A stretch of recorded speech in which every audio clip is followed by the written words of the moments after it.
it's snowing in combination with the wind that's taken most of the snow off the trees already.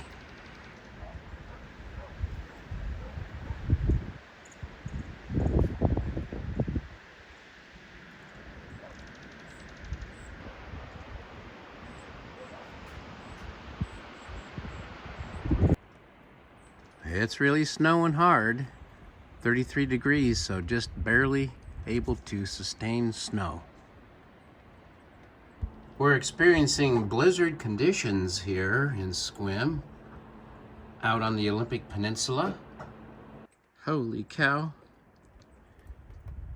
About an inch since we cleared this little deck. And it is snowing and blowing. Wow.